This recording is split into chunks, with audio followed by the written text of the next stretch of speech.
Kung hindi pa nakakapag-try nitong ating favorite na Kimuse, ito yung ginagamit ko for 3 years na, guys.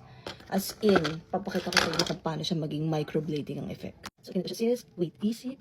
Easy zoom natin, mga sisi. So, pag nagalagay ako nito, madali lang, mga sisi. Ito ko lang siya nilalagay. And then, ginagamit ko siya ng ganitong brush para mas mabilis. Yan, nawala ang ilaw, guys. Nawala ang ilaw. Wait.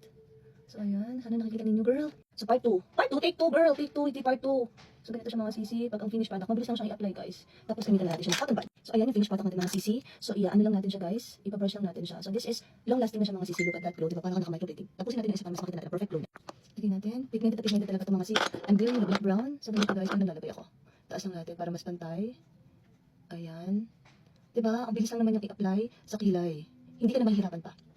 By using this brush, mas madali ang buhay mo. O, diba, girl? Taas mo lang siya ng konti, mga sisi.